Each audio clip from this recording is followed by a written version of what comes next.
Welcome to 9+ news. హైదరాబాద్లో అక్రమంగా ఉంటున్నటువంటి రోహింగ్యాలను ఖాళీ చేయించే వరకు తమ పోరాటం ఆగదు అని చెప్పి బీజేపీ నాయకులు చెప్తున్నారు. కొన్ని రాజకీయ పార్టీలు కేవలం తమ ఓటు బ్యాంకు కోసమే రోహింగ్యాలకు మద్దతు ఇస్తున్నారని చెప్పి ఆరోపణలు కూడా వినిపిస్తున్నాయి. అయితే అక్రమంగా ఉంటున్న రోహింగ్యాలకు ప్రభుత్వం యొక్క గుర్తింపు కార్డులు పథకాలు ఎలా వర్తిస్తున్నాయని చెప్పి ఇక్కడ బీజేపీ నాయకులు కూడా ప్రశ్నిస్తారు. అక్రమ చొరబాటుదారులు దేశం విడిచి వెళ్లాల్సిందే అంటున్న మహేశ్వరంకి సంబంధించిన బీజేపీ నాయకులతోటి మా ప్రతినిధి Ramesh face to face. Hyderabad నగరంలో అక్రమంగా చొరబడి ఉంటున్నటువంటి బంగ్లాదేశీ రోహింగ్యాలను ఖాళీ చేయించే వరకు తగ్గేదే లేదంటున్నారు బీజేపీ నేతలు. నిన్న మహేశ్వరం నియోజకవర్గ బీజేపీ ఇన్ఛార్జ్ అందుల శ్రీరాములు యాదవ్ కూడా రోహింగ్యాలను ఖాళీ చేయించాల్సిందేనని ముందుకెళ్లే ప్రయత్నంలో పోలీసులు అడ్డుకోవడం, అరెస్టులు చేయడం కూడా చేశారు. ఇదే నేపథ్యంలో మనతో మాట్లాడడానికి నియోజకవర్గానికి సంబంధించినటువంటి బాలాపూర్ ఇతర ప్రాంతాల డివిజన్ బీజేపీ నాయకులు అయితే ఉన్నారు. వారిని అడిగి తెలుసుకుందాం. అసలు ఈ రోహింగ్యాలు ఎవరు, ఎక్కడి నుంచి వచ్చారు, ఎంతకాలంగా ఈ ఏరియాలో ఉంటున్నారు ఒకసారి చెప్పండి. అయితే మేము గత సంవత్సరం కూడా రోహింగ్యా డెన్ దగ్గర ధర్నా చేయడం జరిగింది. మన శ్రీరాములన్న గారి ఆధ్వర్యంలో మన మహేశ్వరం నియోజకవర్గం ఇన్ఛార్జ్ అయినటువంటి అందుల శ్రీరాములు గారి ఆధ్వర్యంలో పోయిన సంవత్సరం కూడా మేము ఆ డెన్నును సందర్శించడం జరిగింది. అక్కడ చాలా కుటుంబాలు ఒక ఎకరా స్థలంలో, ఆ స్థలం ఎవరిదంటే బార్కాస్లో ఉన్నటువంటి బామ్ అనే ఫ్యామిలీది. వాళ్ళు నెలకు 45,000 రూపాయలు 50,000 రూపాయలు కిరాయిలు వసూలు చేస్తున్నారంట. వాళ్లకు ఎంఐఎం పార్టీ అండగా వాళ్ళ నాయకుడు ఉన్నాడు కాబట్టి వాళ్లకు కూరగాయల బండ్లు, అదేవిధంగా ఆటోలు, ఈ 2 వీలర్లు, ఆధార్ కార్డులు వచ్చినాయి, ఓటర్ ఐడి కార్డులు వచ్చినాయి, బర్త్ సర్టిఫికెట్లు కూడా వస్తున్నాయి. ఒక చొరబాటుదారులు వాళ్ళు ఏదైతే బర్మా దేశం నుంచి బంగ్లాదేశ్ గుండా మన బెంగాల్లోకించి బెంగాల్ నుంచి రైళ్లలో వచ్చి ఇక్కడ ఆశ్రయం లేనిది వేరే దేశస్తులకు ఆశ్రయం ఇవ్వకుండా వాళ్ళు ఉండలేరు. వాళ్ళ భాష, వాళ్ళ విధానము, ఆ మనుషులు కొద్దిగా తేడాగా వేరుగా ఉంటారు. వాళ్ళని ఈజీగా గుర్తుపట్టవచ్చు. అక్కడ ఉన్నటువంటి స్థానిక ముస్లింలు కూడా అబ్జెక్షన్ చేస్తారు కొంతమంది.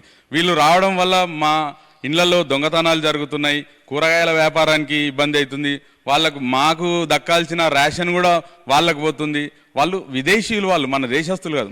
మన దేశస్తులకు మన రేషన్ చెందితే అది సంతోషించాల్సిన విషయం. ఒక విదేశస్తులు చొరబాటుదారులకు మనం ఆశ్రయం కల్పించడం ఏదైతుందో అది దేశద్రోహ నేరమే అవుతుంది. అంటే మొత్తంగా అక్కడ మీరు డెన్ అని చెప్తున్నారు, అది ఏ ఏరియా ప్రాంతంలో ఉంది, అది దాన్ని ఏమంటారు? మామూలుగా ఎంతమంది ఉన్నారు అక్కడ, ఎన్ని ఫ్యామిలీస్ ఉన్నాయి రోహింగ్యాలకు? మేము ఉండేది బాలాపూర్లో. అది మా బాలాపూర్ పరిసర ప్రాంతమే. గుర్రం చెరువు అని ఉంటుంది.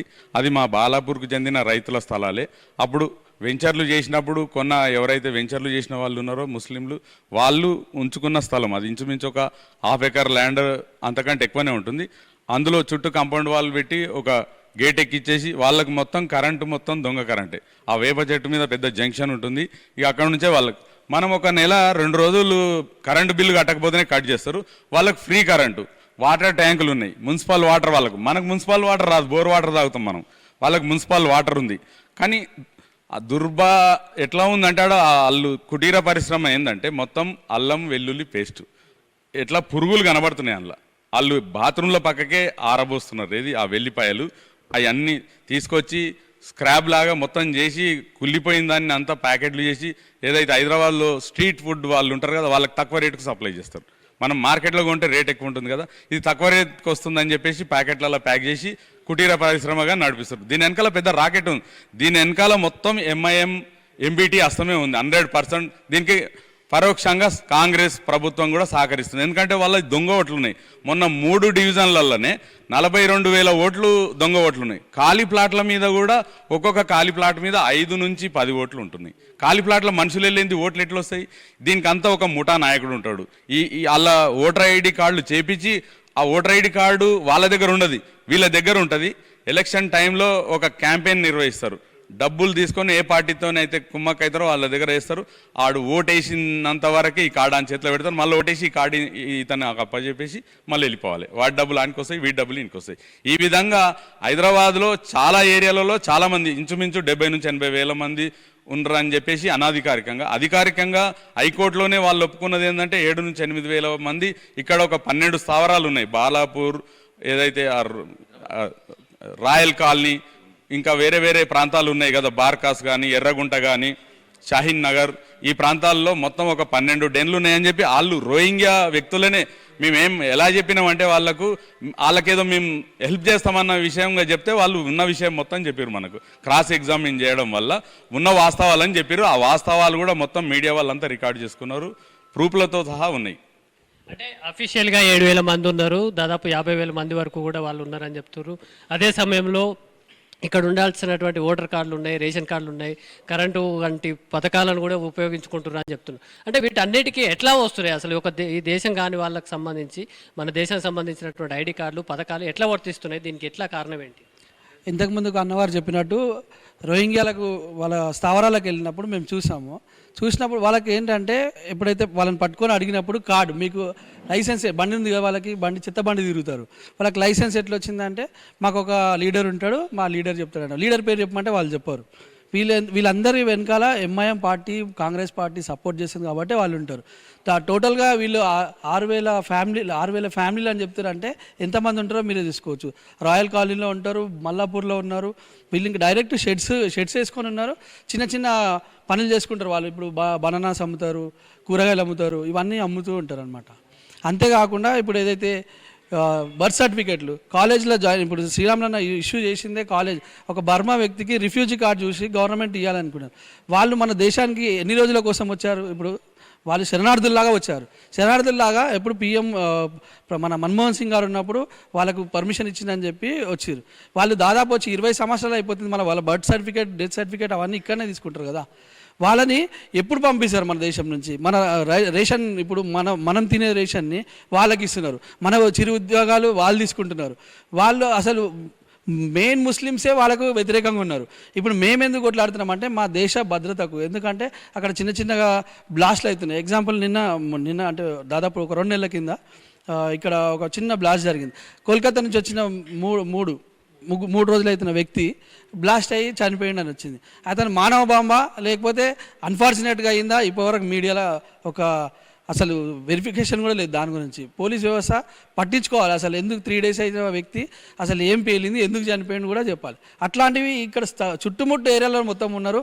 దొంగ ఓట్ల ప్రభావం ఉంది. లేకపోతే మా భారతీయ జనతా పార్టీ మహేశ్వరంలోకి గెలవాల్సింది 40,000 ఓట్లు ఒక జస్ట్ 3 డివిజన్లు ఉన్నాయంటే ఇదేంది? డబల్ ఓట్లు వాళ్ళే కాదు మావి కూడా ఉన్నాయి. ఈ ఎస్ఐఆర్ చేసినంటే ఈ దొంగ ఓట్లు వీళ్ళన్నీ పోతాయి. ఇంకోటి కాంగ్రెస్ ప్రభుత్వం చెప్పాలి వీళ్ళని ఎప్పుడు రోహింగ్యాలని ఈ బర్మా వాళ్ళని ఎప్పుడు పంపిస్తారో చెప్పాలి. చెప్పలేదనుకో మేము ఇలాగే మా పోరాటం కొనసాగిస్తూ ఉంటాం.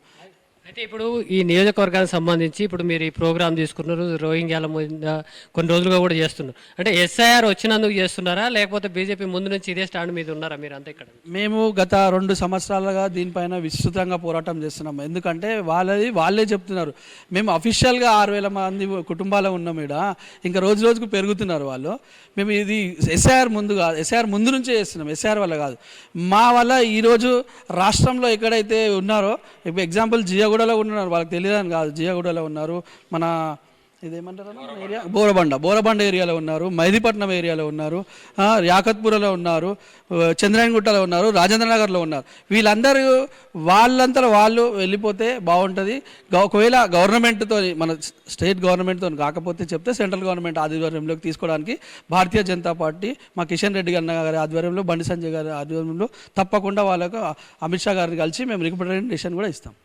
అంటే వీళ్ళంతా కూడా రిఫ్యూజీ కార్డులు ఉన్నాయని చెప్తున్నారు. అదే సమయంలో ఇక్కడ ఉన్నటువంటి కొన్ని పొలిటికల్ పార్టీస్ వాళ్ళకి సపోర్ట్ చేస్తున్నారు. ఎందుకు సపోర్ట్ చేస్తున్నాయి? అసలు వీళ్ళంతా అక్రమంగా చొరబాటుదారులు అయితే కనుక ఎందుకు ఈ పార్టీలు ఎందుకు సపోర్ట్ చేస్తున్నాయి? వాస్తవంగా బాలాపూర్ పిఎస్ పరిధిలో ధర్మరక్షణ సభ పెట్టినప్పుడే అఫీషియల్గా ప్రభుత్వము ధర్మరక్షణ సభకు పర్మిషన్ ఇవ్వలేదు. అప్పుడు హైకోర్టుకి వెళ్ళినప్పుడు ప్రభుత్వాన్ని హైకోర్టు ప్రశ్నించింది, అక్కడ ఎందుకు సభ నిర్వహించవద్దంటున్నారు, ప్రాబ్లం ఏముంది, అసలు ఎంతమంది రోహింగ్యాలు ఉన్నారు, వారు లెక్క చెప్పండి అని ప్రభుత్వాన్ని అడిగినప్పుడు హైకోర్టు వాళ్ళు దాదాపుగా 7,000 మంది ఇక్కడ నివసిస్తున్నారు. ఖాళీ బాలాపూర్ పోలీస్ స్టేషన్ పరిధిలోనే 7,000 మంది రోహింగ్యాలు నివాసం ఉంటున్నారు అని వాళ్ళు హైకోర్టులో డిక్లేర్ చేయడం జరిగింది. ఆ విధంగా వారిని ఎప్పుడు పంపిస్తారని కూడా హైకోర్టు నుంచి మళ్ళీ హైకోర్టు పత్రాన్ని ప్రభుత్వానికి సమర్పించి చేయడం జరిగింది. ప్రధానంగా వీళ్ళు ఇక్కడికి రావడానికి కారణం MIM party, MBT party, Congress వారితో దొంగ ఓట్లు చేయించడం. అదేవిధంగా ఈ రోహింగ్యాలు వాళ్లకు డబ్బులు లేక దొంగతనాలు చేయడం జరుగుతుంది. చిరు వ్యాపారులు వాళ్ళే చేయడం జరుగుతుంది. స్థానికంగా ఉన్నటువంటి ఈ పేద ముస్లింలు కానీ పేద హిందువులకు కానీ పూలు పండ్లు చిన్న చిన్న వ్యాపారాలు వాళ్ళు చేసుకోకుండా అన్ని వ్యాపారాల్లో వీళ్ళు ఇన్వాల్వ్ అయ్యి చేయడం ద్వారా ఏం జరుగుతుందంటే ఇక్కడ ఉన్నటువంటి స్థానికులకు వారికి ఉపాధి లేకుండా పోతుంది. అదేవిధంగా దొంగతనాలు మర్డర్లు జరుగుతున్నాయి. రోహింగ్యా ముస్లిమ్స్ ఇక్కడ వచ్చేసి చిన్న చిన్న ప్రలాపాలకు లోబడి మర్డర్లు చేయడం జరుగుతుంది, మానభంగాలు చేయడం జరుగుతుంది. ఈ విధంగా అసాంఘిక శక్తులు ఇక్కడ పోగు చేసి ఇక్కడ ఉన్నటువంటి మంచి వాతావరణాన్ని చెడగొట్టడం జరుగుతుంది. కావున వీళ్ళు వెంటనే రోహింగ్యాలను తిరిగి పంపాలని మా యొక్క ప్రధానమైనటువంటి డిమాండ్. అంటే ఒక మహేశ్వరం నియోజకవర్గం పరిధిలోనే ఉన్నారా, లేకపోతే హైదరాబాద్లో మాత్రమే ఉన్నారా, ఇంకా స్టేట్లో ఎక్కడైనా ఉన్నారా? అట్లాగే మహేశ్వరంతో పాటు మిగతా నియోజకవర్గాలలో బీజేపీ ఇట్లాంటి ప్రోగ్రాంలు కూడా తీసుకుందా ఏమన్నా? తప్పకుండా ఫ్యూచర్లో తీసుకోవడం జరుగుతుంది. ప్రధానంగా వాళ్ళు హైదరాబాద్ చుట్టుముట్టు ప్రాంతాల్లో చాలా అంటే హైదరాబాద్కు కొంచెం దూరంలో ఉన్న ప్రాంతాల్లో నివాసం ఏర్పాటు చేసుకొని వాళ్ళు దాదాపుగా 20 ఏళ్ళ నుంచి ఇక్కడ ఉండడం వల్ల వారి యొక్క పిల్లలు కూడా పుట్టడం జరిగింది. వారి ఇక్కడ హాస్పిటల్లో డెలివరీ కావడం, వారికి బర్త్ సర్టిఫికేట్లు ఇవ్వడం, అదేవిధంగా వాళ్ళు స్కూల్లోకి వెళ్ళడం, ప్రధానంగా ఇక్కడ ఉన్నటువంటి మదర్సాలు వాళ్ళకి సపోర్ట్ చేయడం జరుగుతుంది. విద్య, వాళ్ళకి తిండి, బట్ట అక్కడ ఉన్నటువంటి స్థానిక ఎంఐఎం లీడర్లు అందించడం జరుగుతుంది. తద్వారా వాళ్ళు ఏంటంటే ఇక్కడ ఈ విధంగానే జీవనం సాగిస్తున్నారు. 20 ఏళ్ళ నాడు వచ్చినోడు పెళ్లి చేసుకుండు, ఇక్కడ వచ్చేసి ఇక్కడనే పిల్లలంగా అన్నాడు, వాడు ఇక్కడ మనిషి అయిపోతుండు. వానికి ఆధార్ కార్డు వస్తుంది, ఓటర్ ఐడి కార్డు వస్తుంది, అదేవిధంగా రేషన్ తీసుకుంటున్నారు. దీనివల్ల స్థానికంగా ఉన్నటువంటి ముస్లింలు కానీ ఇతర పేదలకు కానీ అందాల్సినటువంటి హక్కు ఏవైతే మనకు ప్రభుత్వం ద్వారా పొందాల్సినటువంటివి వారికి చెందడం జరుగుతుంది. తక్షణమే వీరిని ఇటు నుంచి వారి స్వదేశాలకు పంపాలి ప్రధానమైనటువంటి డిమాండ్. మిగతా ప్రాంతాలలో కూడా ఉన్నారు వాళ్ళు, మిగతా ప్రాంతాలలో కూడా 100% బీజేపీ తరఫున పెద్ద ఎత్తున పోరాటం చేయడం జరుగుతుంది, వారిని వెలికి తీయడం జరుగుతుంది. ప్రభుత్వానికి మేము చెంపపెట్టుగా వాళ్ళని గుర్తించి చెప్పడం జరుగుతుంది. దీనిపైన చర్య తీసుకోకపోతే మున్ముందు ఇంకా పెద్ద కార్యక్రమాలు కూడా నిర్వహించడం జరుగుతుంది. అయితే ఇప్పుడు జిహెచ్ఎంసీ ఎలక్షన్లు దగ్గర పడుతున్నాయి. ఆ జిహెచ్ఎంసీ ఎలక్షన్ల కోసమే బీజేపీ ఇట్లాంటి ఒక ప్రోగ్రాం తీసుకుందా, లేకపోతే నిజంగా రోహింగ్యాలు కానీ ఇతర విదేశీయులు వచ్చినప్పుడు మనకు ప్రమాదం ఉంది అనే అంచనాతోటి ఏమన్నా ముందుకు పోతున్నారా? ఇది ఎలక్షన్స్ వస్తుందని చెప్పడం ముందు చేస్తున్న విషయం కాదు. గత 2 సంవత్సరాల నుంచే బాలాపూర్లో ధర్మరక్షణ సభ కార్యక్రమం జరిగింది. ఆ కార్యక్రమం జరగకముందే అక్కడ రోహింగ్యాలు 2012లో మన్మోహన్ సింగ్ గారి కాంగ్రెస్ గవర్నమెంట్ ఉన్నప్పుడే ఇక్కడికి వచ్చారు. వాళ్ళు బర్మా దేశం నుంచి బంగ్లాదేశ్లోకి, బంగ్లాదేశ్ నుంచి మన బెంగాల్కి, ఎందుకంటే మమతా బెనర్జీ గారు సీఎం ఉన్నప్పుడు మొన్న జరిగింది తెలుసు, అక్కడ బార్డరే లేదు, అక్కడికి పోవచ్చు ఇక్కడికి రాదు. ఆ విధంగా చొరబాట్లు జరిగినాయి. ఈ మొన్న ఎస్ఐఆర్ జరిగి బీజేపీ గవర్నమెంట్ అక్కడ బెంగాల్లో ప్రభుత్వం ఏర్పాటు చేసిన తర్వాత అక్కడ ఉన్న వాళ్ళు కొంతమంది బెంగాల్ వాళ్ళ స్వదేశానికి వెళ్ళిపోతున్నారు. మిగతా వాళ్ళు ఏం చేస్తున్నారంటే బ్రోకర్లు ట్రైన్లలో హైదరాబాద్ పంపిస్తారు. హైదరాబాద్లో వాళ్ళు ఎక్కడ నివసిస్తారంటే మన వాళ్ళు ముస్లింలు ఉన్న ఏరియాలో నివసిస్తారు, మన హిందువులు ఉన్న ప్రాంతంలో. ఎందుకంటే వాళ్ళని ఈజీగా గుర్తుపట్టవచ్చు, ఆ గడ్డం కానీ టోపీ కానీ వాళ్ళ వేష భాషలు ఈజీగా అర్థమైపోతాయి కాబట్టి గుర్తించవచ్చు. వాళ్ళ వల్ల దేశానికి ప్రమాదం. ముందే మన దేశంలో 140 కోట్ల జనాభా ఉంది, మళ్ళీ అక్రమంగా చొరబడి వాళ్ళు ఇల్లీగల్గా 1 కోటికి పైన. మీరేమంటున్నారంటే వాళ్ళు శరణార్థులు అంటారు. వాళ్ళు శరణార్థులు కాదు, చొరబాటుదారులు. గుర్తుపెట్టుకోవాలి, చొరబాటుదారులు అంటే ఎలాంటి వీసా లేకుండా మన దేశంలోకి చొరబడ్డ వాళ్ళు. చొరబాటుదారులను అదే విదేశాలలో ఏదైతే ఇప్పుడు గల్ఫ్ దేశాల్లో అయితే వాళ్ళను ఉరి శిక్షను, తలలు నరకడం అలాంటి శిక్షలు ఉంటాయి. మన దేశంలో అంత కఠినమైన శిక్షలు లేవు కాబట్టి ఇక్కడ ఉన్న వాళ్ళ ఏదైతే ఎంఐఎం పార్టీ, ఎంబీటీ కానీ కాంగ్రెస్ వాళ్ళ ఓట్ల కోసం వాళ్ళ ఉన్నాయి ఓట్లు లేవని చెప్తున్నారు. ఓట్లు లేనిదే మొన్న 42,000 ఓట్లు ఎట్లా బయటపడ్డాయి? ఇప్పుడు ఎస్ఐఆర్ జరుగుతుంది కదా, స్పెషల్ ఇంటెన్సివ్ రివిజన్. మనం ఒక 3 డివిజన్లలోనే 42 ఓట్లు ఉన్నాయి. మేము ప్రతి ఇల్లు తిరుగుతున్నాం కదా ఎస్ఐఆర్ కార్యక్రమంలో BLA-2గా. ఒక ఖాళీ ప్లాట్ల మీద, ఒక్కొక్క ఖాళీ ప్లాట్ మీద మనుషులే ఉండరు. వెంచర్లల్లో 5 ఓట్లు 10 ఓట్లు వాళ్ళ ఆ ఓట్లకు ఇంటి పేరు ఉండదు, ఓన్లీ TMG అని ఉంటుంది. వాళ్ళు ఎక్కడ వాళ్ళు అలా కొన్ని మనకు తెలియకుండానే మన ఇంటి పేరు మీద కూడా వీళ్ళ ముస్లింలు ఉంటాయి, మనకు సంబంధం లేకుండా. మన హౌస్ నంబర్ ఉంటుంది కానీ ఆ ఇంటికి సంబంధం లేకుండా ఓట్లు ఉంటున్నాయి. ఇవన్నీ బయటపడుతున్నాయి.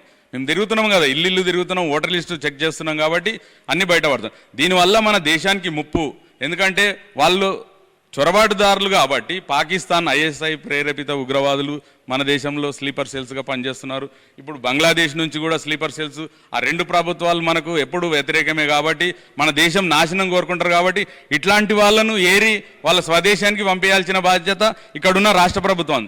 రాష్ట్ర ప్రభుత్వం పోలీసులు కూడా కొంచెం ఎట్లా మాట్లాడతారంటే వాళ్ళు ఎట్లా ఉద్యోగాలు వచ్చినాయి కొందరు అధికారులు మాత్రం ఇది సెంట్రల్ గవర్నమెంట్ పది కాదంటే మరి మీరేం చేస్తున్నారు? ఇక్కడ స్టేట్కి ఓ గవర్నమెంట్ ఉంది కదా, ఓ ముఖ్యమంత్రి ఉన్నాడు కదా, ఓ గవర్నర్ ఉన్నాడు కదా, హోంశాఖ ఉంది కదా, మరి మీకేం పని లేదా? మీరు ఖాళీ కూర్చుంటారా? మీ పని ఏంది? ఇక్కడ ఉన్న వాళ్ళని గుర్తించాలి. గుర్తించి సెంట్రల్ హోంశాఖకు మీరు రిపోర్ట్ చేస్తే వాళ్ళు వచ్చి వీళ్ళందరినీ అరెస్ట్ చేసి వాళ్ళు ఏం చేయాలో అది చేస్తారు. వీళ్ళంతా చొరబాటుదారులు, వీళ్ళు చొరబాటుదారులే, వీళ్ళు అక్రమంగా చొరబడ్డ వాళ్ళు దేశంలోకి వీళ్ళు. కాబట్టి వీళ్ళని ఎట్టి పరిస్థితిలో ఇక్కడ ఉండడానికి వీల్లేదు. మన దేశానికి చాలా ప్రమాదం వీళ్ళ వల్ల. వీళ్ళని దేశం నుంచి తరిమి కొట్టే వరకు భారతీయ జనతా పార్టీ పోరాటం చేస్తూనే ఉంది. ఇది ఈ ఒక మన మహేశ్వరం నియోజకవర్గమే కాదు, హైదరాబాద్లో ఉన్న నియోజకవర్గంలో ఉన్న బీజేపీ కార్యకర్తలు నాయకులు కూడా ఎలర్ట్ అవుతున్నారు. వాళ్ళు ఎక్కడెక్కడ ఉంటున్నారో వాళ్ళ డెన్లను గుర్తించి అక్కడక్కడ రాబోయే రోజుల్లో గట్టి కార్యక్రమాలు చేసి వాళ్ళని దేశం నుంచి తరిమి కొట్టే వరకు భారతీయ జనతా పార్టీ వదిలిపెట్టదని చెప్పేసి ఈ సందర్భంగా తెలియజేస్తున్నాం. ఇది మహేశ్వరం నియోజకవర్గానికి సంబంధించి బీజేపీ నేతలు, వివిధ డివిజన్ సంబంధించినటువంటి బీజేపీ నేతలు చెప్తున్నటువంటి మాట. మహేశ్వరం నియోజకవర్గంలో అన్ని ఆధారాలతో తాము వాళ్ళను గుర్తించడం జరిగింది. సుమారు 12 ప్రాంతాల వీరంతా కూడా కుటుంబాలతో సహా నివసిస్తున్నారు. కొన్ని రాజకీయ పార్టీలు ఓట్ల కోసమే వారికి మద్దతు కూడా చెప్తున్నట్టుగా వారు చెప్తున్నారు. ఏదైతే రాజకీయ ఓటు బ్యాంకు కోసం, కేవలం ఓటు బ్యాంకు కోసం ఇలా విదేశీయులు అక్రమంగా వచ్చిన వారికి మద్దతు ఇచ్చేటువంటి అంశాన్ని తాము సహించేది లేదు. రోహింగ్యాలను ఎవరైతే ఉన్నారో వారందరినీ వెళ్ళగొట్టే వరకు తాము విశ్రమించే లేదని కూడా వారంతా స్పష్టం చేస్తున్నారు. వీడియో జర్నలిస్ట్ వంశీతో రమేష్, హైదరాబాద్.